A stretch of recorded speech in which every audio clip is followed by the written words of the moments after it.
Greetings. As promised, I'm here to make a video where I answer your questions. You all understand this concept, I'm sure.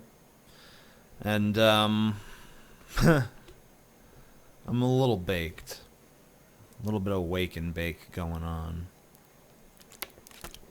So, if I'm incredibly slow and incredibly boring, that's why. TJ, you once said you believed Gaddafi deserved to die, yet you didn't seem to think Osama or Saddam deserved to die. You also said you don't think the death penalty is necessary and people should deserve to be killed for heinous crimes. Is that not hypocritical? I got a little confused on the wording towards the end there. I think maybe he omitted a word or something. But Gaddafi, look, if Gaddafi had been captured alive and then brought back for a trial, I would oppose the death penalty. But because he was simply shot by someone who was pursuing him, who despised him, and had very valid reasons to despise him, I'm just saying I understand why that happened. And I don't think that it's necessarily the way that things should have happened. But, you know, when you commit all these crimes against humanity and humanity rises up and takes you out, you know, it's fair game. I think there's a difference between killing someone in the heat of passion and opposed to that, capturing them and having them at your disposal and coming to some sort of rational conclusion about the appropriate action to take against them. I think that killing another human being after a process of deliberation and coming to the conclusion, yeah, I think that the most logical thing we can do now is kill this person. And maybe in some levels it is the most logical. You know, if you want to completely remove any possibility of that person ever hurting anyone again, then killing them probably is the best option if that's your goal. But if your goal is to... I mean, let's remove the goal thing from it for a second and just talk about the philosophy that mercy springs from. You know, the reason that the act of murder is viewed so heinously is because we believe that there is an inherent value on human life. Now, maybe we can't logically support that, but we are human, and we have self-preservation, and we have empathy, so we have interest in the preservation of others. We want to help those who are hurting. You know, that varies depending on the person you're talking about. Some people are very callous and cruel. Other people are very open and loving and would embrace anyone in trouble. And then there's all kinds of people that are somewhere in between those two things. But enough of us have empathy and enough of us have self-preservation for us to come to this overall sense that human life is of value. And when you have someone... There's basically two views of what happens when someone is a murderer or a genocidal maniac. You can either look at that as, you know, they have forfeited the inherent value of their human life, or they have merely tainted it. I believe that they have merely tainted it, and therefore I cannot condone their destruction as human beings. Also, I think that from a purely punitive standpoint, forcing someone to live out the rest of their days in a prison setting is a far more severe punishment than an execution. You know, an execution just means that their life is over, their thoughts are over, everything about them is just done. But if you continue to allow them to live, then, you would hope that in that time period from whenever you get them in captivity to whenever they die, they would have the time and ability to actually reflect upon the crimes that they committed and hopefully come to some form of repentance. Obviously, I'm an atheist. I don't care about them repenting to a deity or a god, but repenting to those that they've affected, coming to realize the nature of their crimes. That's, I think, a positive thing. It's about the best you could really hope for in a situation like that. Now, does it bring anyone back? Does it fix what happened? Of course not. But it does give us some sort of closure. Even the person who did this realizes that what they did was wrong and that they're being, penalized for it by losing their freedom for the remainder of their existence.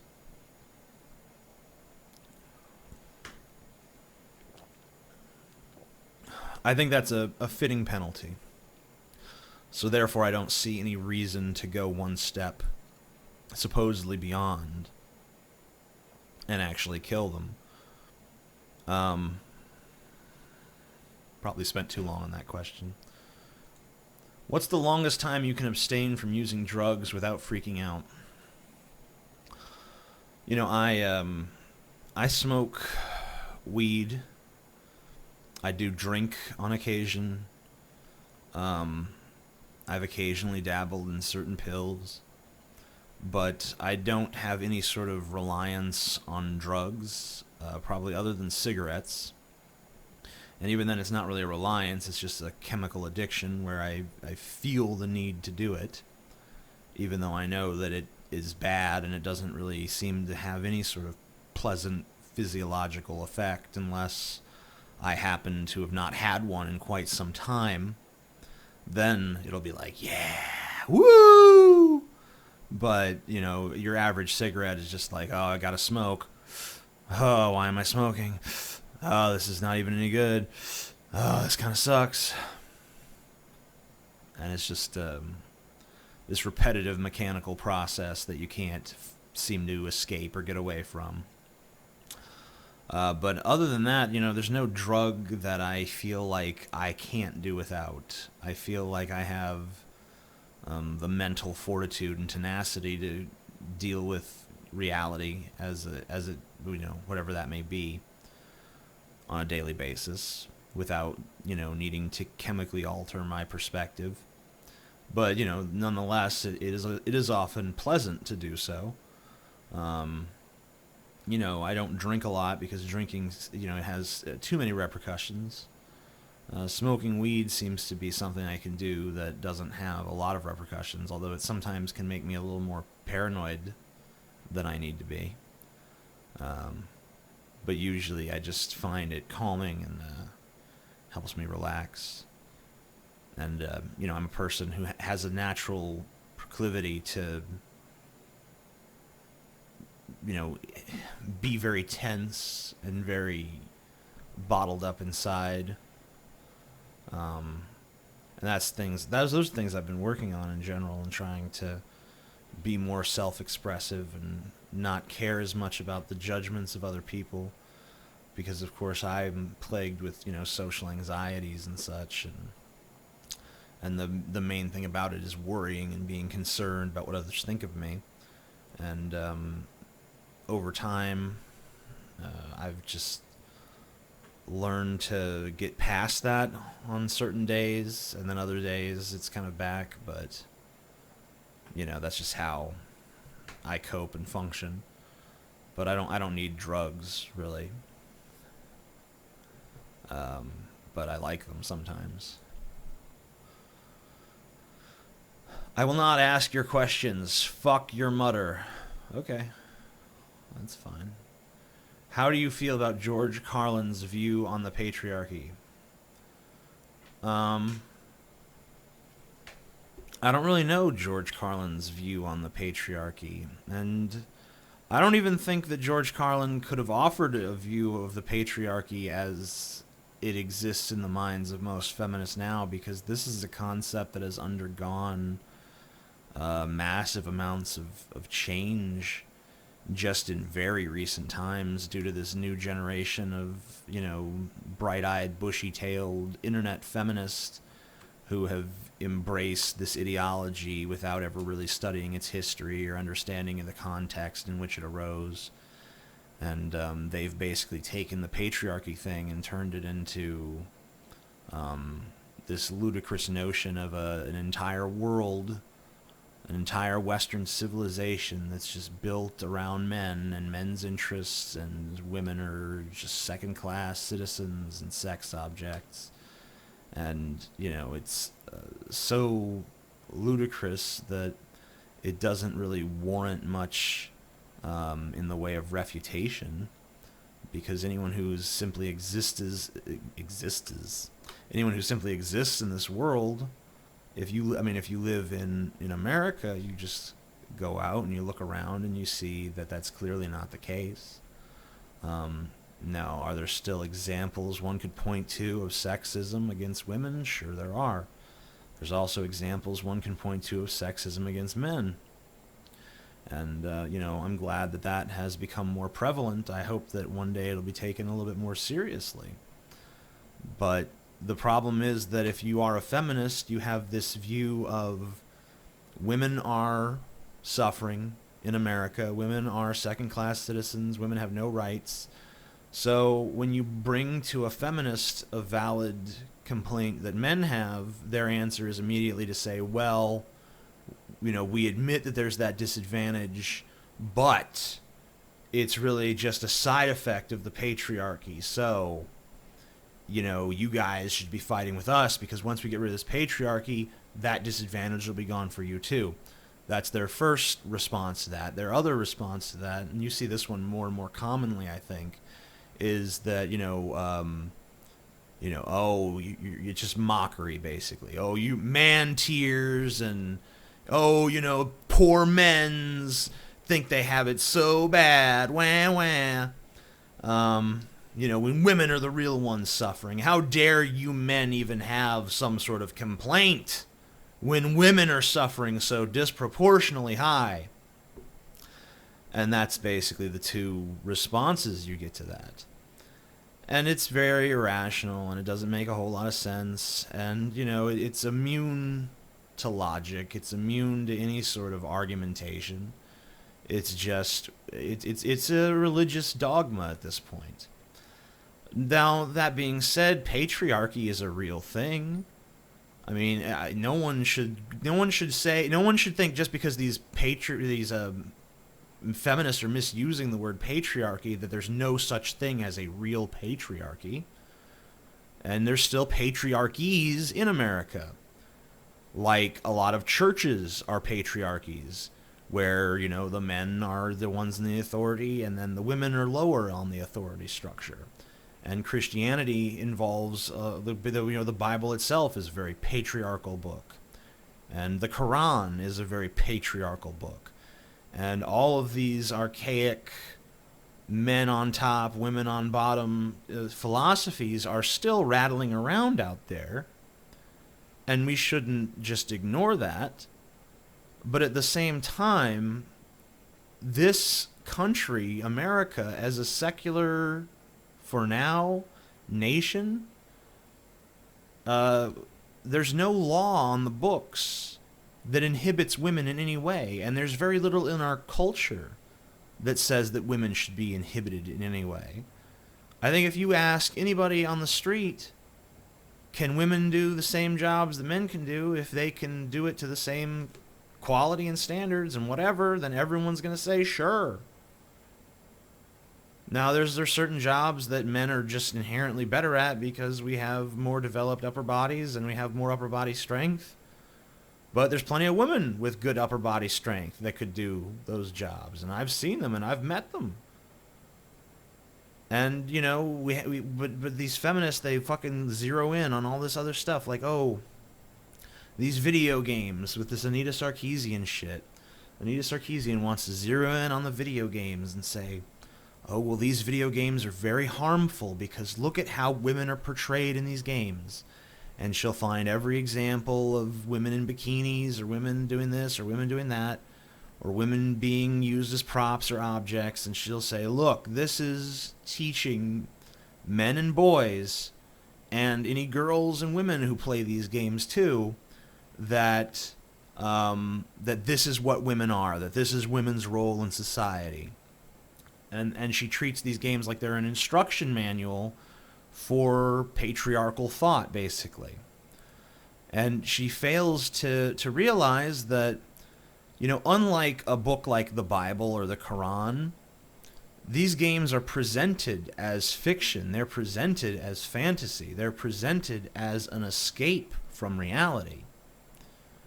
And of course, there are thoughts in men's and boys' heads of, wouldn't it just be great if women were these bimbos that just wanted to fuck me?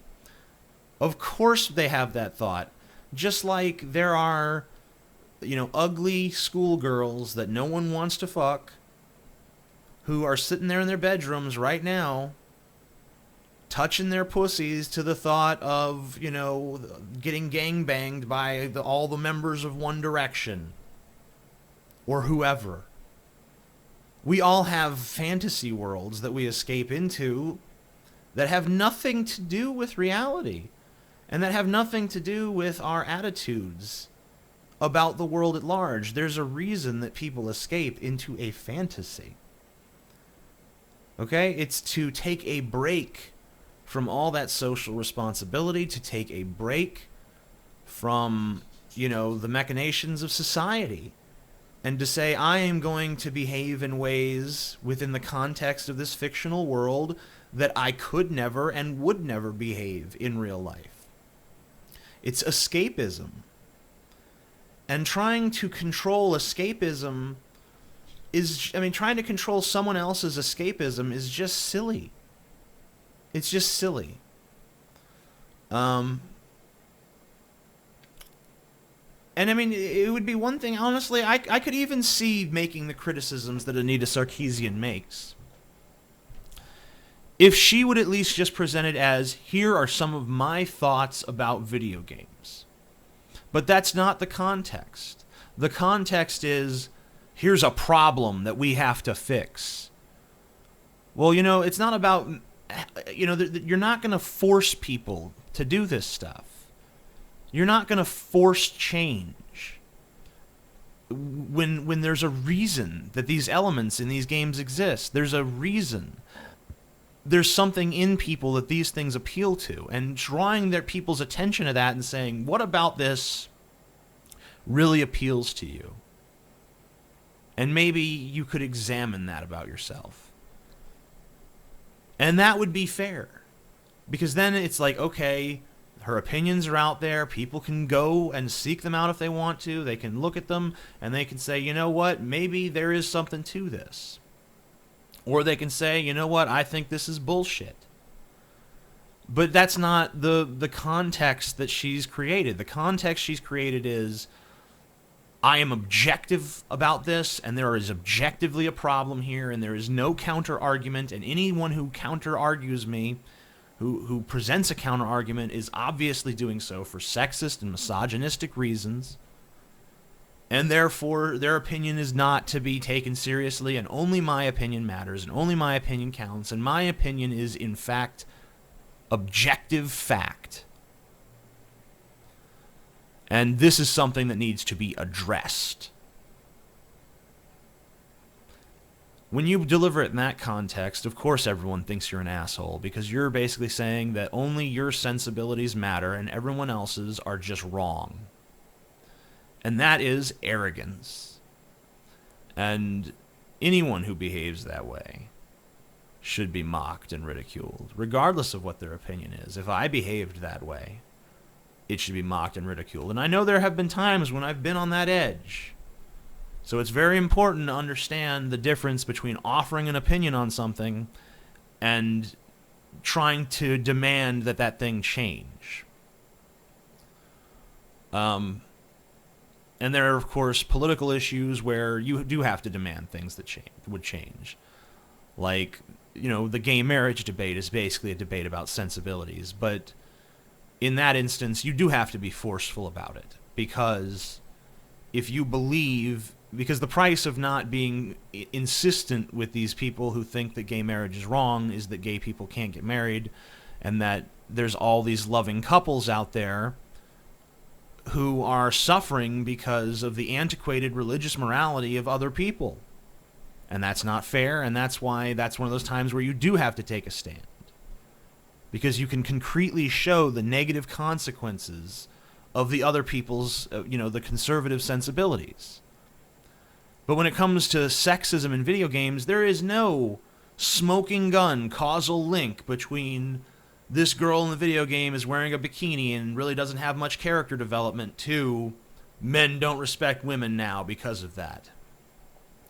If there was a direct causal link, absolute proof that that was the case, then maybe Anita Sarkeesian would have a point and we should actually examine what we're doing and try to be more responsible. But that's not the case. That is not the case. Sorry. I don't know. I'm giving very long answers today, so I probably won't get through too many questions.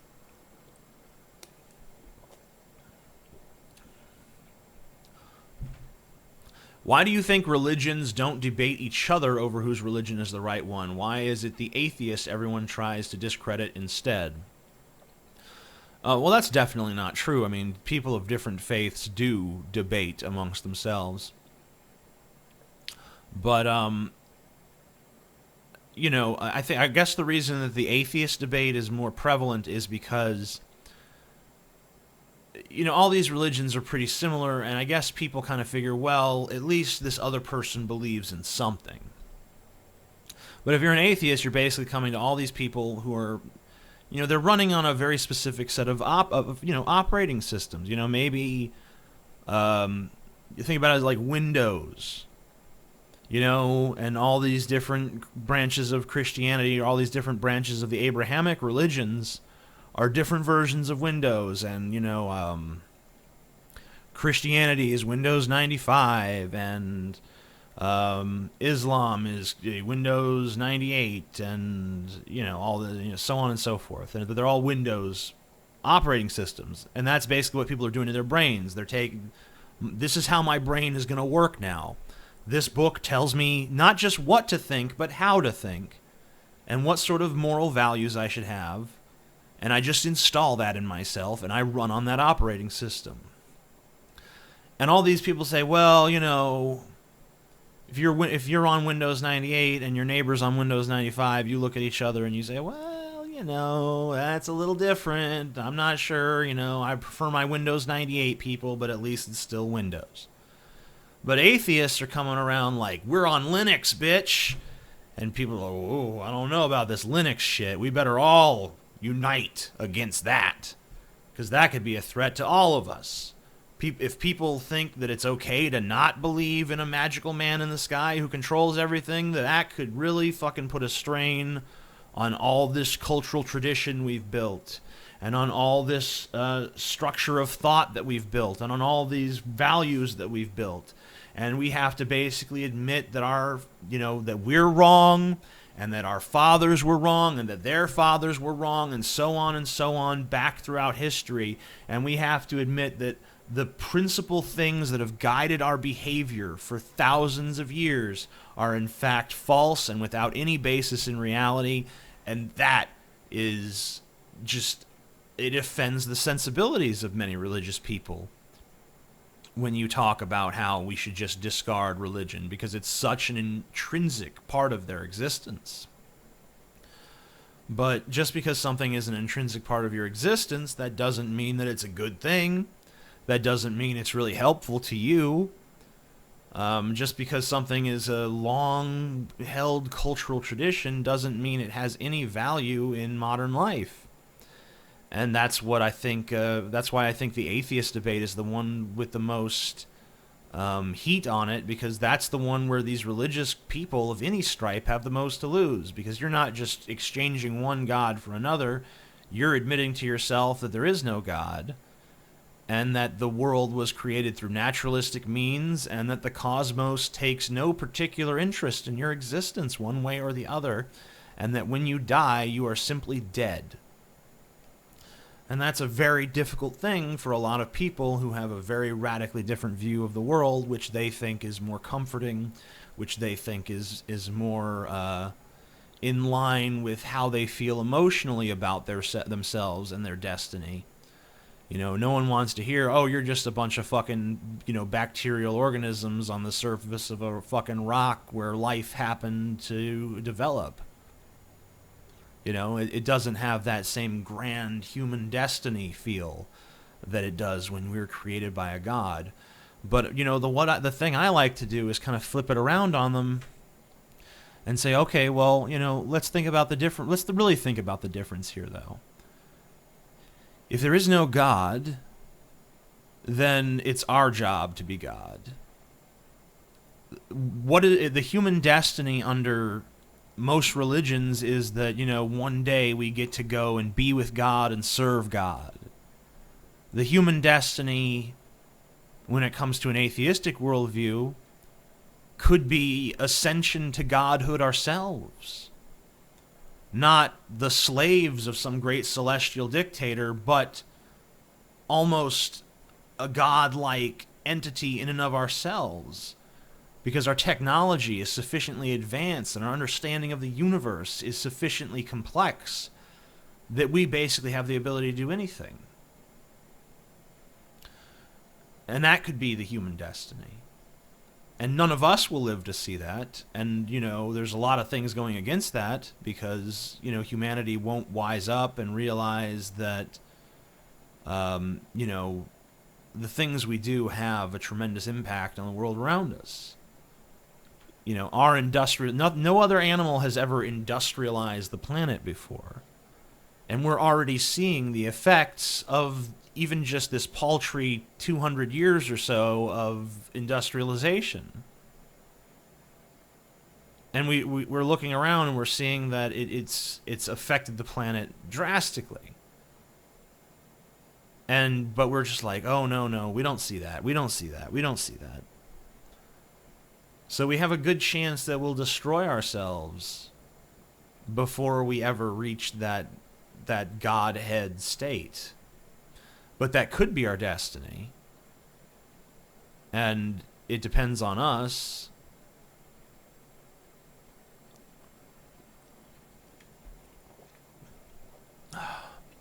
I'm pretty sure you've thought about how being fat is bad for you. So why haven't you decided to lose some weight, or have you tried and failed? I've definitely gone through many diet cycles, and my weight balloons up and shoots back down and stuff. And I don't know. Yeah, being fat is definitely unhealthy, but smoking cigarettes is unhealthy. I do a lot of unhealthy things. And some people will use that to demean my intelligence. Well, if you were really intelligent, you wouldn't do all these things that hurt yourself. Well, just being intelligent doesn't mean you have good self-esteem. And being intelligent doesn't mean that you always listen to what your smart brain is telling you. Sometimes you listen to what your stupid gut is telling you. And, if you have this... I'm a very impulsive person. So if I have the impulse, like, I'm going to go smoke a cigarette, of course my brain is like, come on, TJ. Don't smoke that cigarette. You know it's bad for you. You know this is a terrible path to be going down. But that voice is just like, nah, fuck that. Yeah, you don't need to use the fucking, don't listen to him. You want to listen to me. This fucking visceral beast inside you that's just like, come on, smoke, bitch. And so I'll go smoke, and it'll be the same thing when I'm eating. Like, I'll open a pack of Oreos or something. Like, I'll just have 2, 2 Oreos. That's fine. That's an acceptable little treat after a day of being good. I'll just have 2 Oreos, maybe a small glass of milk, and then that'll be that. And I'll say, yep, Had my little treat today. Don't need to eat no more junk food. And then the next thing I know, it's like, well, what about 3? 3's not going to hurt. And before you know it, there's a bag of Oreos gone and a bag of chips gone and lots of salsa, and there'll be some fucking cereal eaten, some sugary cereal, and it'll just go spiral out of control to the point where I'm sitting there with a belly entirely full of just nothing but trashy, terrible for you foods with very little nutritional value. And I feel sick, and I feel bad, and I feel horrible, and then I'll say I'm never going to do that again, and then, of course, maybe the next day I don't do it, maybe the next day after that I don't do it, but eventually, at some point, it happens again, and it's been that cycle for as long as I can remember, and sometimes I've gone weeks and weeks without doing that, sometimes I've gone months and months without doing that. But eventually, the factors will come together in such a way that I will do that, and once I start again, it's just going to happen and happen and happen and happen and happen and happen and happen until I have the strength to break the cycle once more, and then the cycle will be broken for who knows how long, for however long my shitty willpower holds out, and then, of course, it breaks again, and, you know, so it's a seesaw, it's back and forth and back and forth and back and forth.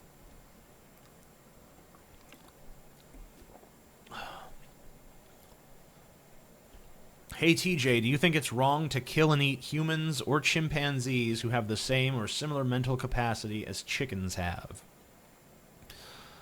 You know, I don't think that any human being is retarded enough to have the mental capacity of a chicken.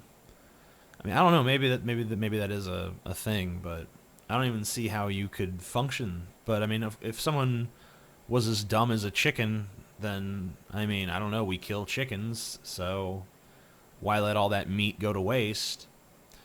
But, you know, it kind of goes back to that inherent value of human life thing, and where does that value come from, you know?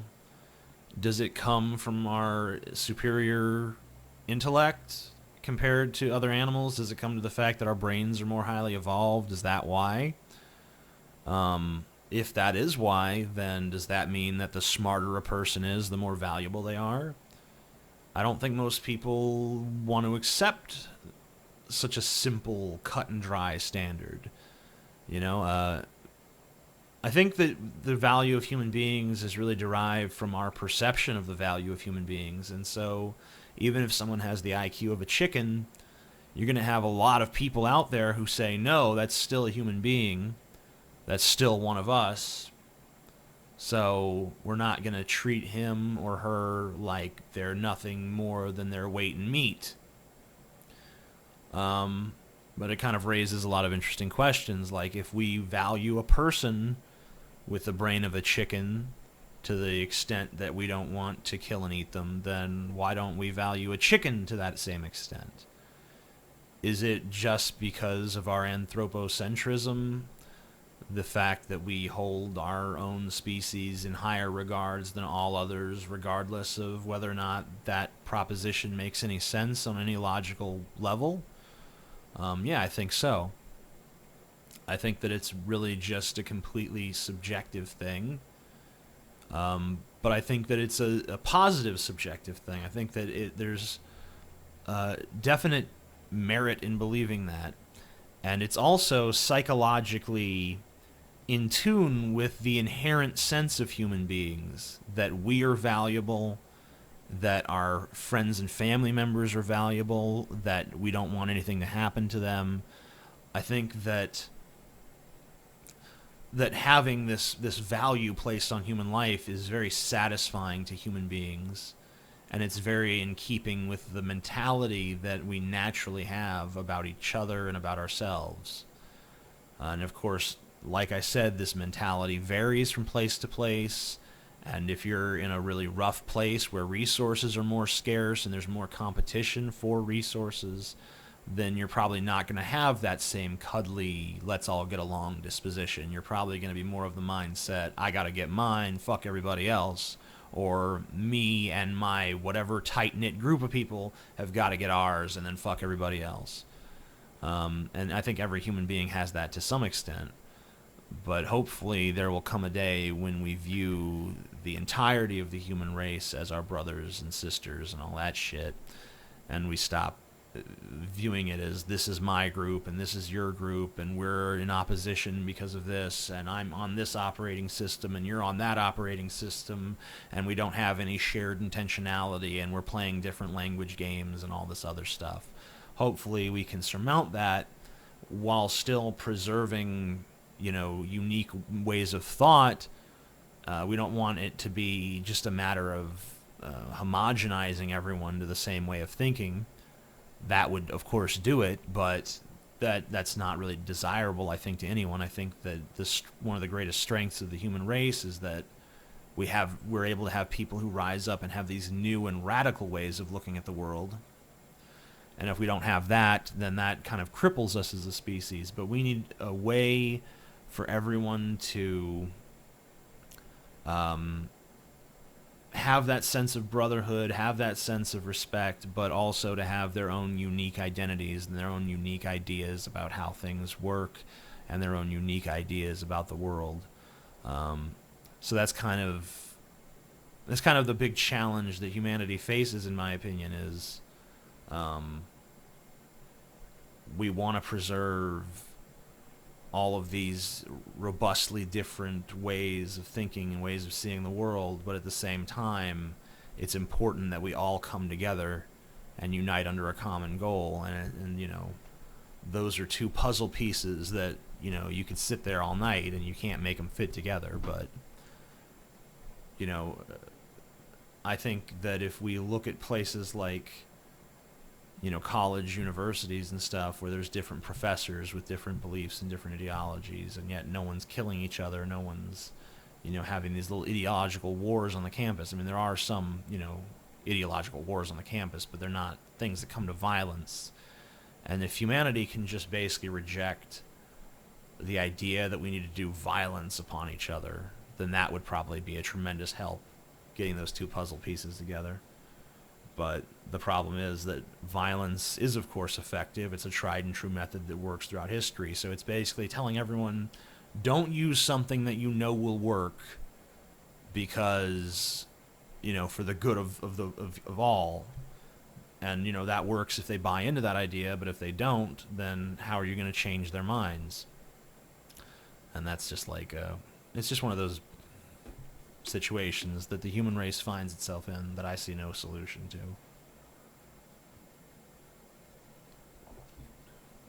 In our society, with easy access to contraceptions and abortion and other modern advances, do you think we are essentially breeding people to want to have more kids? Think about it. The reason why birth rates are so low in the Western world could be because, in our evolutionary history, we have never been exposed to the modern-day factors that limit population.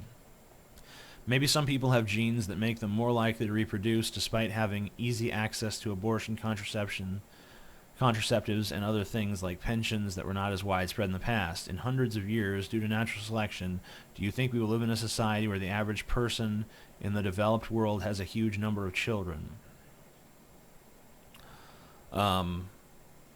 So, if I'm understanding what you're saying that because all the people who don't want children can now just not have them, does that mean that the only people who are going to survive are the ones who really intensely want children, and therefore in the future, because we're selecting for people who really want children, and we're not having as many accidental children born, that means that in the future everyone's going to be just child crazy and they just want more kids, more kids, more kids?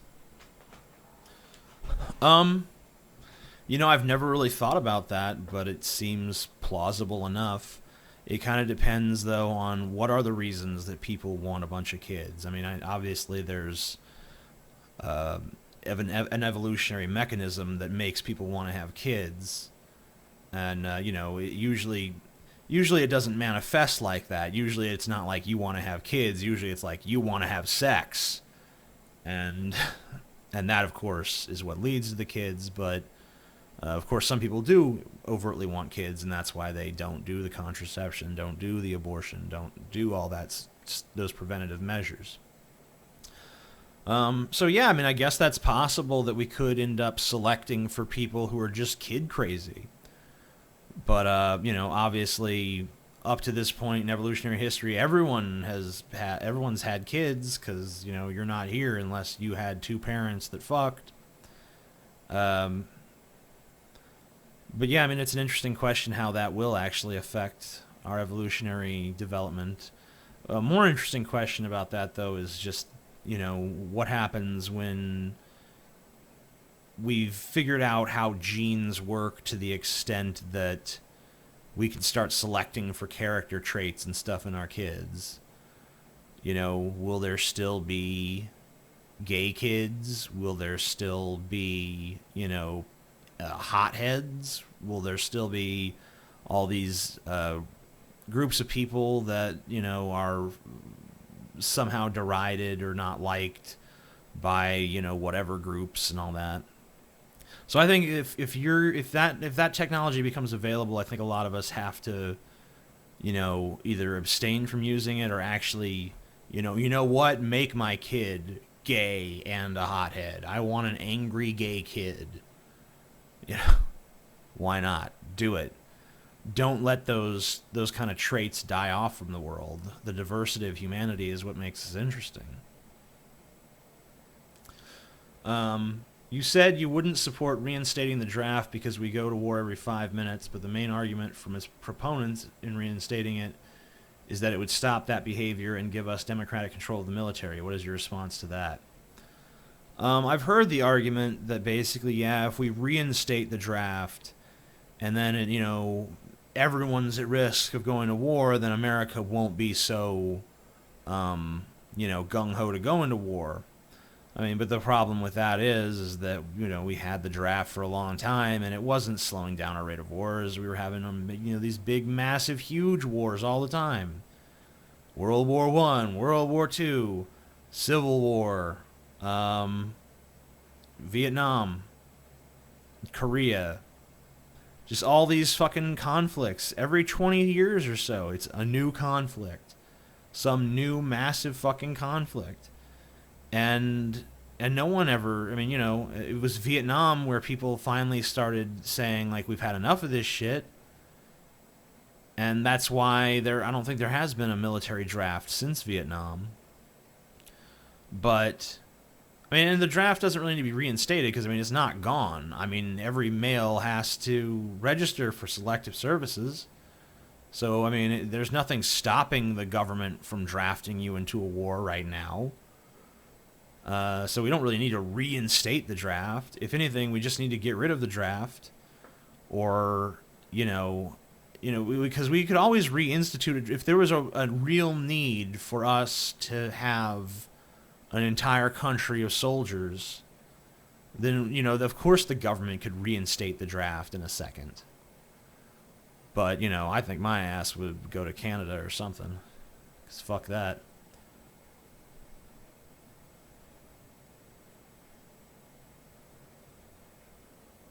TJ, how much have you grown out of the fads you were a part of in high school? Was that really part of who you are, or was it just a phase? I don't... Ooh. Sorry, adjusting the camera a little. I don't remember being part of any fads in high school because I didn't really have any friends in high school. And, in order to be influenced by the popular fads, you kind of have to be part of, somebody's group of people. And I was never part of any of the cliques. I was always the loner. I was always the guy who spent lunch tucked away in the corner reading a book, who spent my time between classes just walking to my next class, trying to avoid eye contact with everybody. So there was no real fads or cliques or any of that shit that I was a part of, so... I would say that, I wasn't too involved in anything like that. What is your opinion on nightlife? Do you enjoy clubbing? Why or why not? I'm okay. I love to stay up late, but I like to stay in my house and just do what I want to do.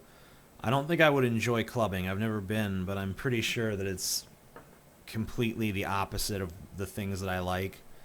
I like to not be around a lot of people, and when you go clubbing, you're around a lot of people.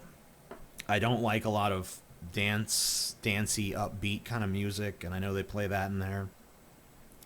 And I don't like, yeah, that's pretty much it. I don't like people, and I don't like happy music, so fuck that. And I don't really like going out either. Recently, my grandmother died, and because of this, my mother is destroyed. Recently, she seems to have become more spiritual and maybe even a bit religious. My question to you is, how do I tell her I do not believe in any of that stuff, or should I not tell her anything? I'm concerned because she has never believed anything like this before. I don't think there's any harm in you telling her that you don't believe. You're not taking away her right to believe it, and you can even say that, look, I understand that you believe this stuff, and I respect that you're using that to help you through this time. And, I'm not trying to take that away from you in any way, shape, or form, but you need to understand that this is all you. I don't believe this. I don't care about this. I don't think there's anything to this.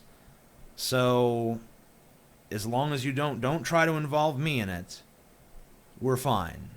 But if you want to believe it, cool.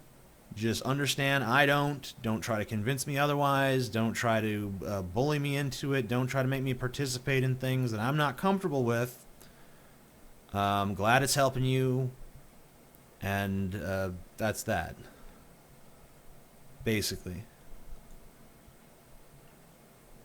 Do you think most of your fans are stupid? I don't think that most of my fans are stupid. I've definitely seen that I do have stupid fans. But I would say that most of my fans, to me, seem pretty intelligent. They seem like they have the ability to think for themselves.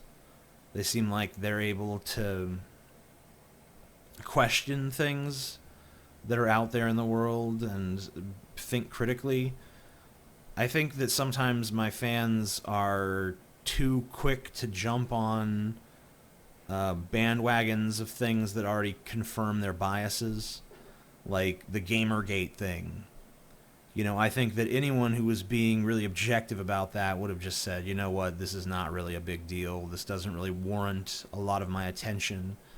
And yet, I saw a bunch of people jump on that, like, oh, this is about journalistic integrity. It's like, well, if you're going to go on a vendetta for journalistic integrity, there's better places to fucking do it than in the video game industry. What this really is for you guys is a convenient platform to attack feminism. And you know what? I think that feminism has some serious flaws, and I've already elucidated those earlier, some of them. Modern conceptions of feminism, anyway. But, I'm not going to trump up some story that's really not a big deal. I'm not going to find some little thing that happened that, that I'm going to give it some kind of tabloidal attention, like it's the fucking O.J. Simpson trial or fucking the Casey Anthony trial or some bullshit like that. Just because some chick who made some substandard game that no one even had heard of or played slept with some guys and got fucking good reviews for herself.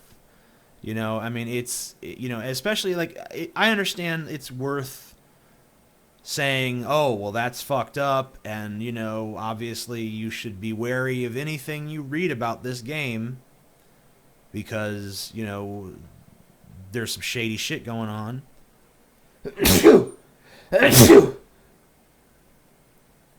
God bless me. But to just harp on it to the point where people are still just on and on about it is just silly to me. So I do think that there's a sort of component of my audience that'll just jump on this because this is an opportunistic moment for us to attack this feminist horde that we hate so much. And we're just gonna blow this out of proportion because it suits our needs.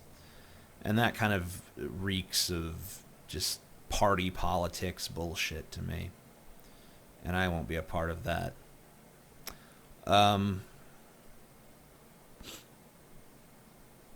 Does the massive white right-wing victory for the 2014 election show that America is not making any progress? Could we have a repeat of the 80s where the country goes from being more progressive to super right-wing? I wouldn't put too much stock in these elections. First of all, midterm, the Republicans always make gains during midterm elections. They're going to lose a lot of these seats in 2016.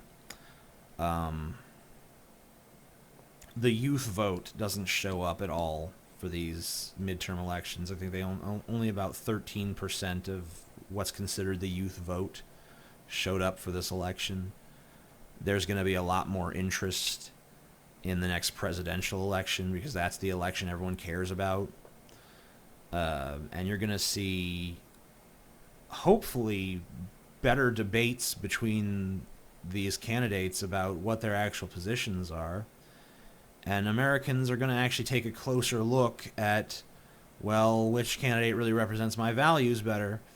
And chances are, if you're someone like me, and I know that most of you are if you're watching this video, you're not going to be very keen on either of the candidates.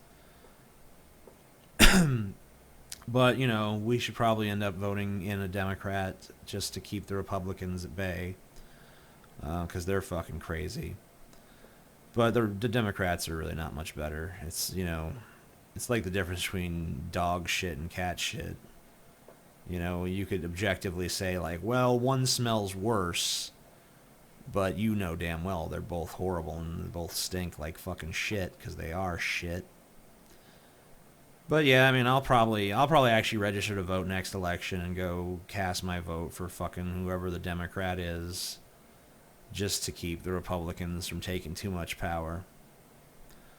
But, you know, I haven't voted since the Kerry election.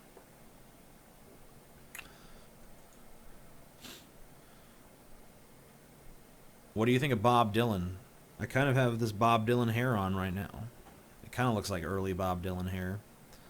You know, I like some Bob Dylan. I'm not crazy about everything he's done, but I definitely like a lot of his songs. One of the songs I like the best is one of the more recent ones. It was like Things Have Changed. I think that was early 2000s or maybe mid 2000s. People are crazy and times have changed. Yeah. No, it's people are crazy and times are strange. I'm something, I'm out of range. I used to care, but things have changed. Be better if I knew the words. Not much better, though. Do you think internet fast lanes will happen, and do you think the emergency protests of November 6th on the Million Masked Man March will help? Masked March? I don't know anything about what you're talking about. I'm sorry. Are you familiar with the movie A Serbian Film? If so, have you heard the director's commentary, and do you consider it art? I'm not. I don't feel qualified to say what is not art and what is. I didn't view it as art. I kind of viewed it as just some shock cinema. It seemed interesting. I don't know if it really had any sort of profound statement about the human condition or some shit, though. How do you feel about Slipknot? You know, I like some Slipknot. I haven't really been feeling any of the newer shit I've heard from them, but you know, I've liked some of their past albums. I won't say that I'm in a Slipknot mood often, but when I am, I will listen and I enjoy. I'm gonna skip down a little bit to give some other people a chance. All right, we'll start here. Or here. TJ, I've heard the rumors that the reason why your business relationship with Cody Weber fell apart was because Cody and Scotty broke off their romantic relationship, and that ultimately created a rift between you and Cody. Can you confirm or deny this rumor? And that's the remarkable Republican, the guy that's always saying that Scotty is gay. You know, obviously this is a troll question, but No, Scotty and Cody never had any romantic relationship. Cody kind of said he was bisexual, but really he was completely heterosexual as far as I could tell. I never saw him express interest in any male. He was the reason we got rid of him, and I'm not going to talk about it too much because I do believe that non-disclosure agreements have been signed and stuff like that, but he left because I was tired of his lack of any work ethic, and I was tired of his addiction to anything that would get him messed up.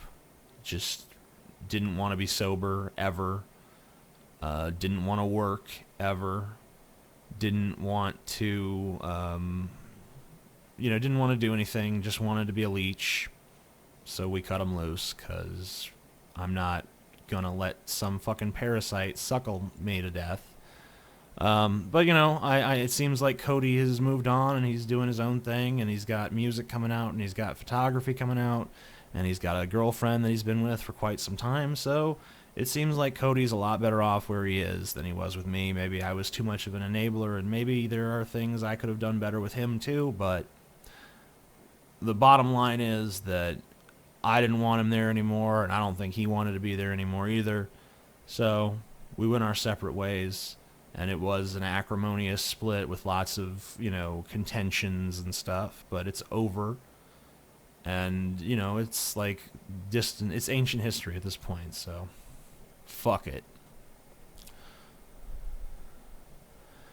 Considering there is no God, and how we know what is truly good or truly evil, is this just determined by society's expectations / social constructs? I've already kind of gotten into this in this video, so...